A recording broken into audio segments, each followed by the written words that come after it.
안녕하십니까. 이번 시간에는 동기에 대한 설명을 좀 더 부가적으로 하는 건데, 어떤 욕구가 활성화되어 있어 가지고 어떤 방향성을 가지는 것을 동기라고 할 수 있는데, 그 동기와 마케팅 전략, 그 다음에 관여도와 동기와 관계, 관여도가 낮은 소비자들이 어떻게 행동하는지에 대한 것을 설명하도록 하겠습니다.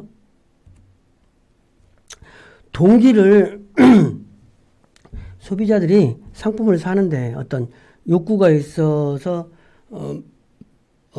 사는 것인데, 그 소비자가 상품을 살 때 그 상품 자체를 사는 게 아니라 어떤 필요에 의해서 욕구, 어떤 동인에 의해서 산다는 거죠.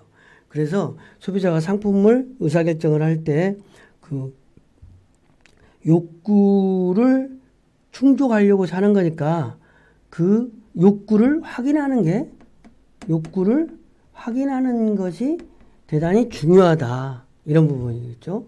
그래서 동기, 상품을 왜 사는지 동기를 확인하는 것을 통해서 마케팅 전략을 수립하면 좀 더 효과적일 수 있다. 이런 관점에서 오늘 이야기를 하는 거예요.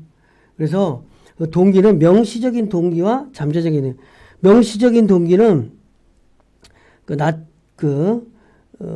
어떤 명시적인 동기는 직접 소비자에게 질문을 통해서 비교적 용이하게 파악할 수 있는 동기고, 잠재적인 동기라고 하는 것은 욕구가 나타나 있지 않기 때문에 투사적 기법을 통해서 간접적으로 확인을 통해서 파악을 해야 되는 거죠.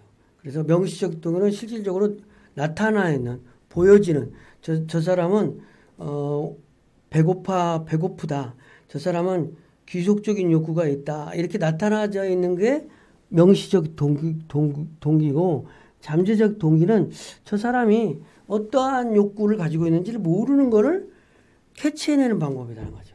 이런 부분이 이제 잠재적 동기가 있다. 그래서 마케팅을 하는 사람이 해야 될 거는 어떤 시장에서 소비자들이 구매 동기를 확인한 후에 상품도 개발하고 마케팅 전략을 실제로 구사해야 된다. 그래서 동기 중심의 욕구를 충족하는 것을 중심으로 활동을 해야 된다는 거죠. 응? 그래서 소비자의 욕구가 무엇인가, 욕구를 충족시키는 방향으로 마케팅 활동을 해야 된다. 이렇게 쉽게 얘기하면 된다. 근데 욕구가, 동기라고 하는 것은 방향성을 가지고 활성화되어 있다. 그래서 첫째는 2개 이상의 동기가 중요하다면 상품은 각 동기를 충족시키기 위한 효익들을 포함해야 할 뿐만 아니라 상품 광고도 다수 효익들을 커뮤니케이션 할 필요가 있다. 어떤 사람은 안전에 대한 욕구가 강하고, 또 어떤 사람은 기속 욕구가 있다. 그러면 이 두 가지를 합쳐가지고 소구를 해야 된다는 거죠. 그 다음에 두 번째는 어떤 한 가지 광고가 구매 동기에 초점을 두더라도 전체 커뮤니케이션은 표적 시장의 모든 중요한 구매 동기를 포괄해야 된다. 표적 마케팅을 할 때 어떤 특정한 한 개나 두 가지의 동기만을 위해서 하는 게 아니라 여러 동기를 포괄하는 방향으로 해야 된다는 거죠. 그래서 마케팅을 할 때는 목표 시장에 명시적이든 잠재적 동기들에 상응하도록 표적 시장의 기억 속에 상품을 포지셔닝 시켜야 된다. 포지셔닝.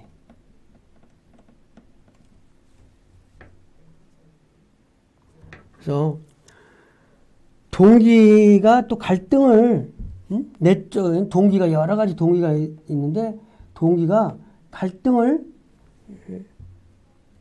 일으키는 부분이 있다는 거죠. 근데 접근 갈등이다. 바람직한 동기가 두 개가 있을 때, 뭐 어떤 갈등은 접근 갈등이다.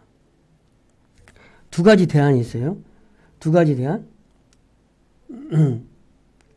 공부도 하고 장학금도 받고, 공부를 하면 장학금도 받고, 그 두 가지 갈등은 어찌됐든 바람직한 대안인 거죠. 갈등이 없는 거죠. 회피 갈등은 부정적이라고 지각되는 두 대안 사이에 느끼는 갈등. 돈도 없고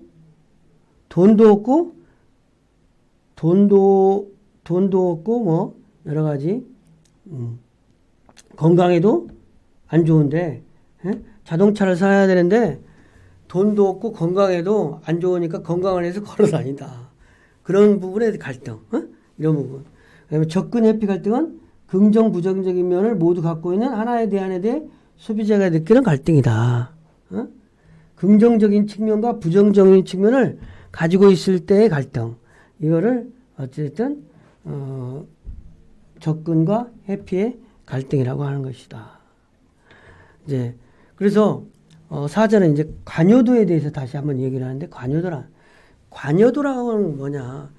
개인이 어떤 대상에 대해서 지각하는 정도, 관심도, 이게 관여도다. 근데 관여도가 높다.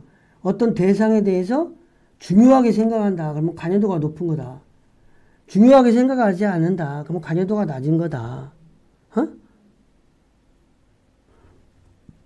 주어진 상황에서 특정 대상의 개인의 중요성 지각 정도 혹은 관심도, 관련성 지각 정도, 이것을 관여도라고 하는데, 개인이 학교를 결정하는 것이라든지 이런 거는 관심이 떨어지지. 그러면 저관여 상황이고, 아니 관심이 많지. 그러면 고관여 상황이고, 매일 아침마다 일어나서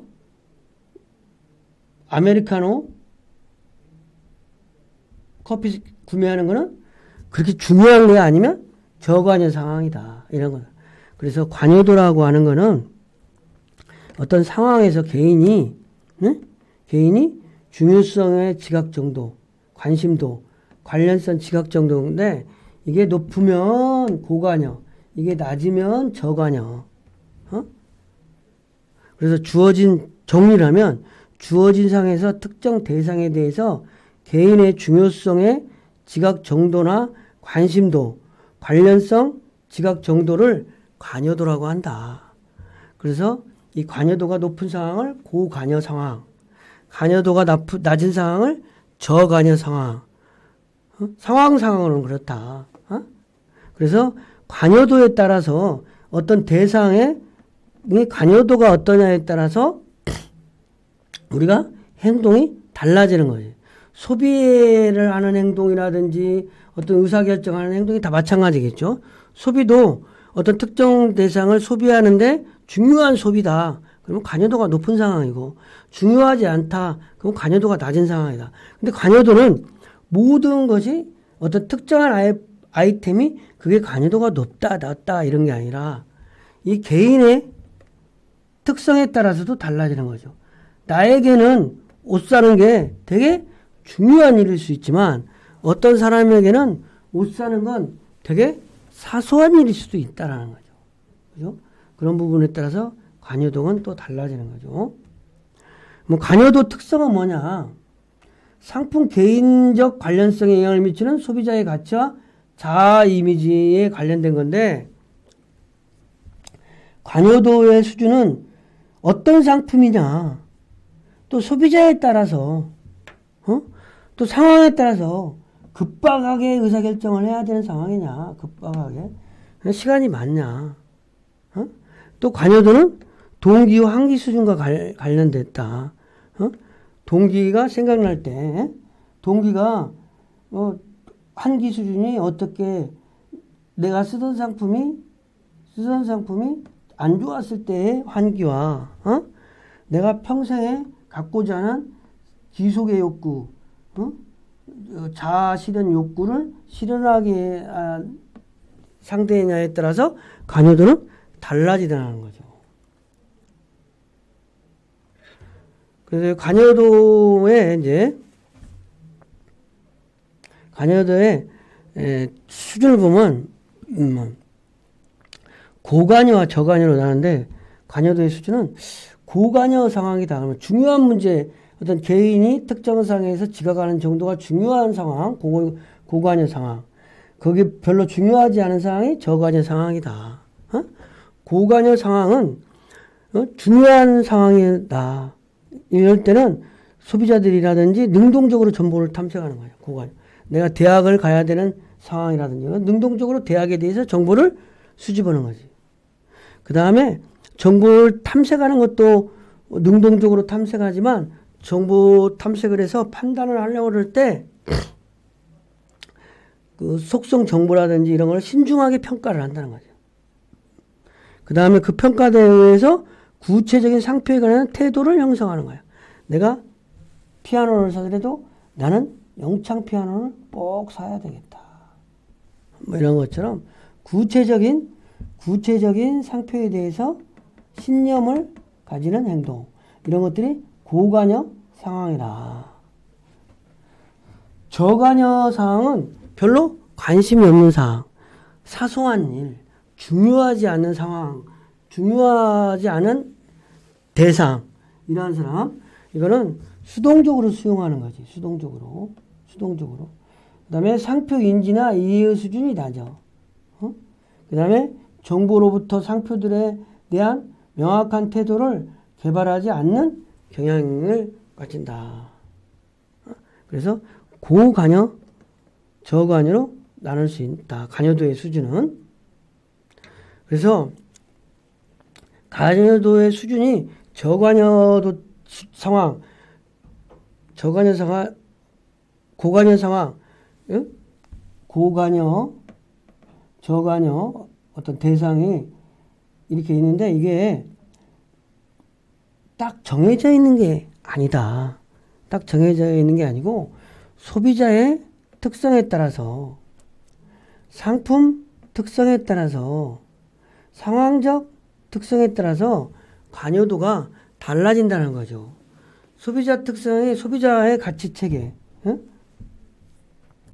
소비자마다 다 다르다는 거예요. 소득 수준에 따라서도 다르고, 직업에 따라서도 다르고, 그 다음에 교육 정도에 따라서도 소비자가 어떤 상품에 대해서 느끼는 부분이 달라질 수 있는 거죠.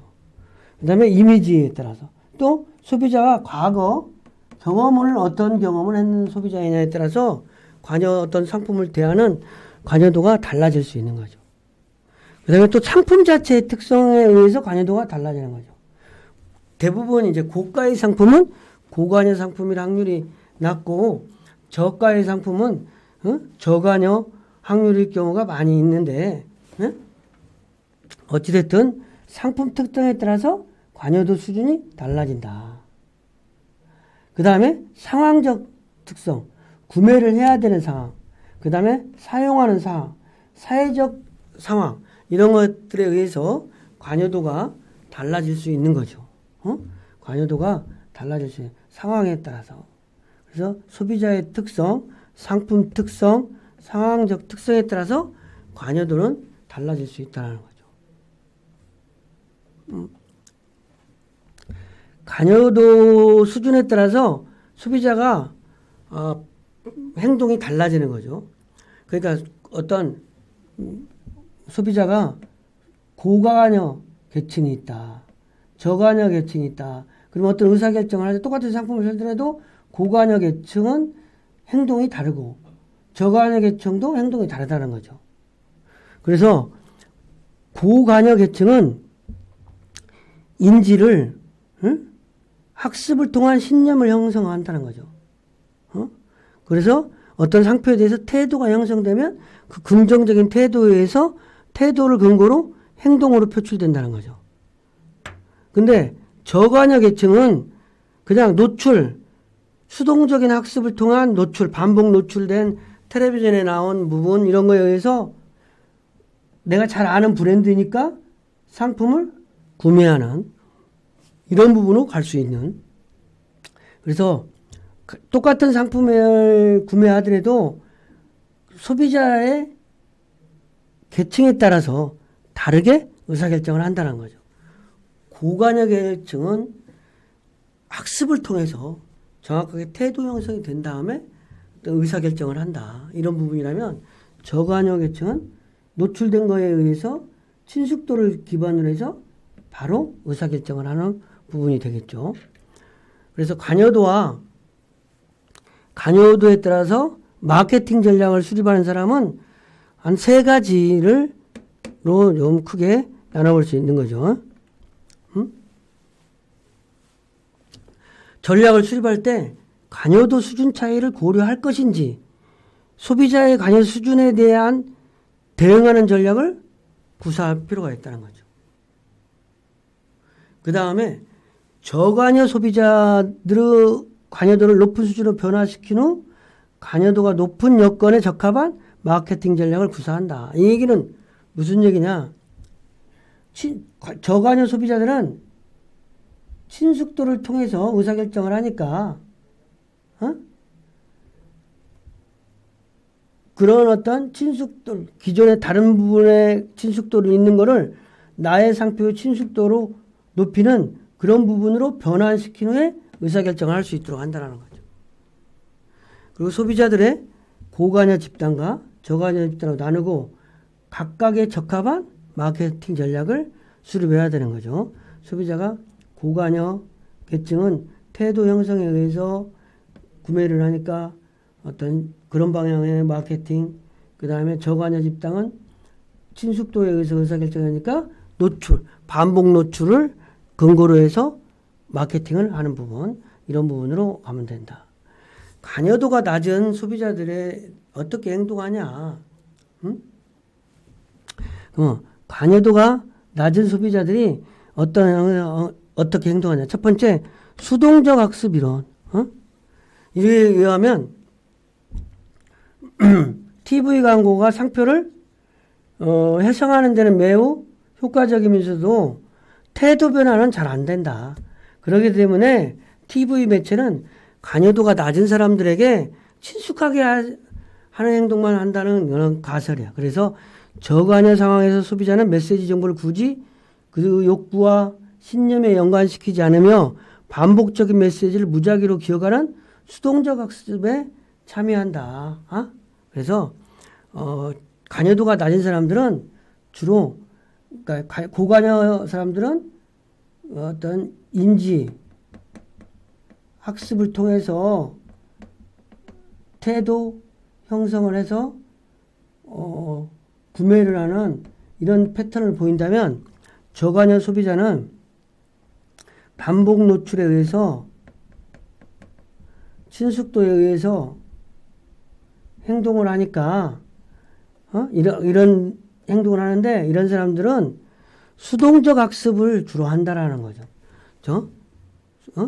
관여도가 낮은 소비자들은 수동적으로 자기가 능동적으로 정보를 탐색하려고 해서 정보를 탐색하는 활동을 하는 게 아니라 있는 정보가 나에게 와져 있는 노출되는 정보를 탐색하는 방향으로 한다.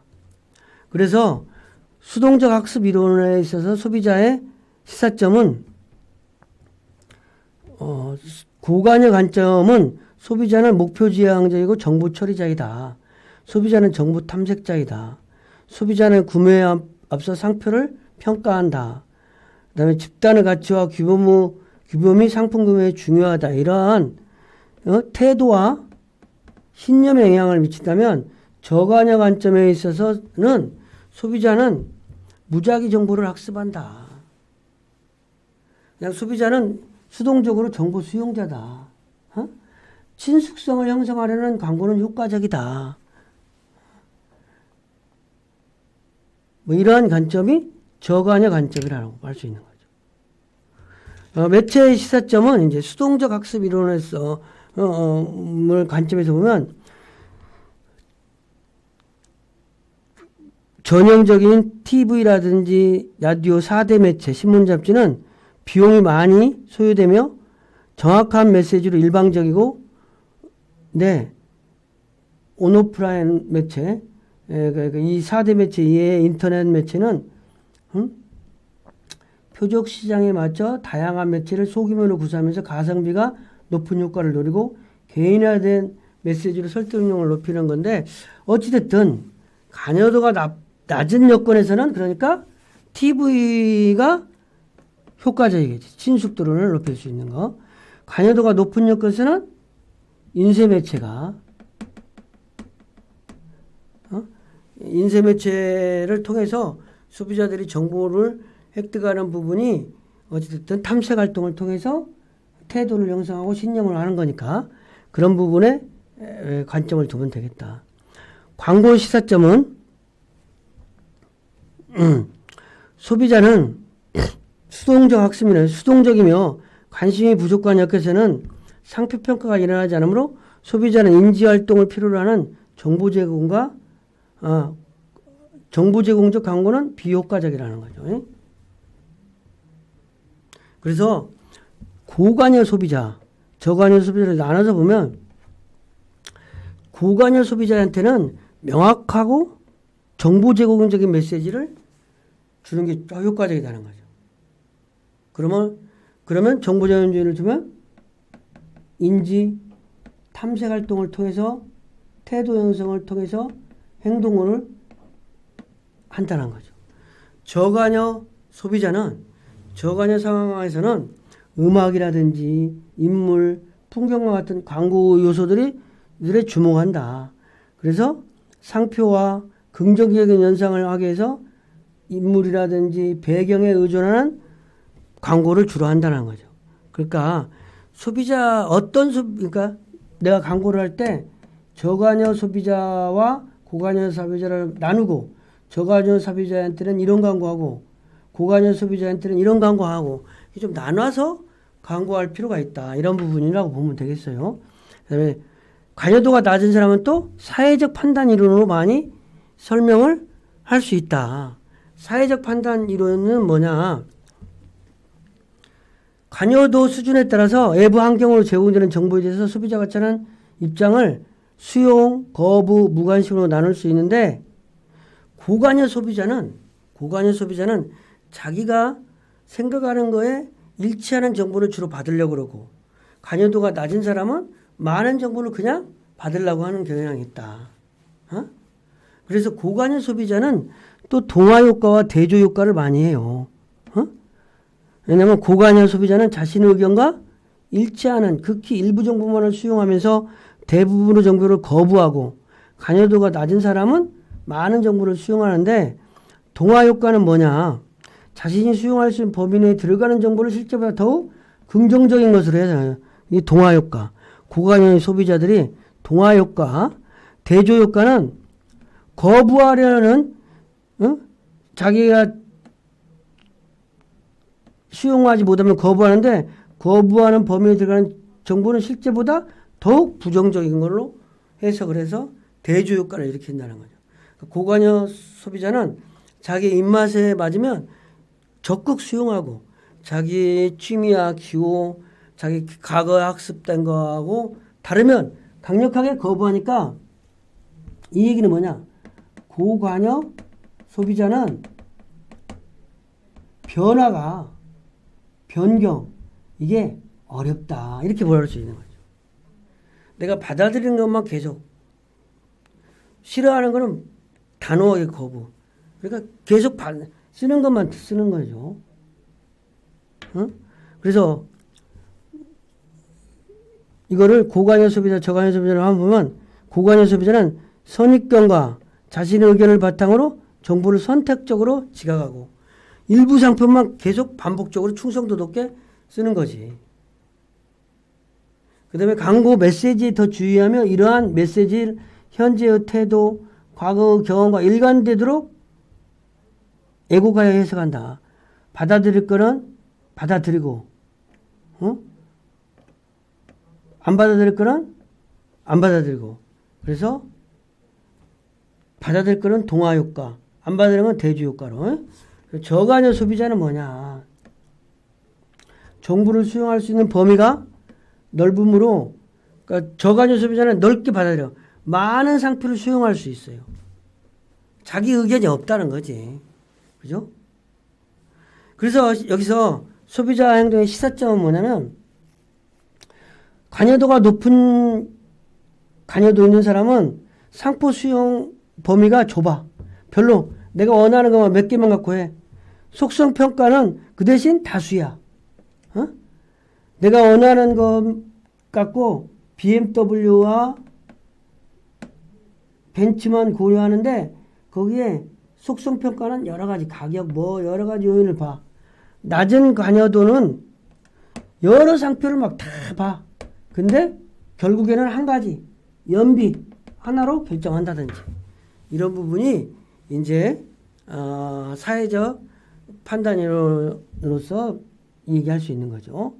그래서 지금까지 우리가 학습한 내용은 관여도, 동기와 마케팅, 동기와 마케팅, 관여도에 대해서 학습을 했습니다. 이상 강의를 마치겠습니다. 감사합니다.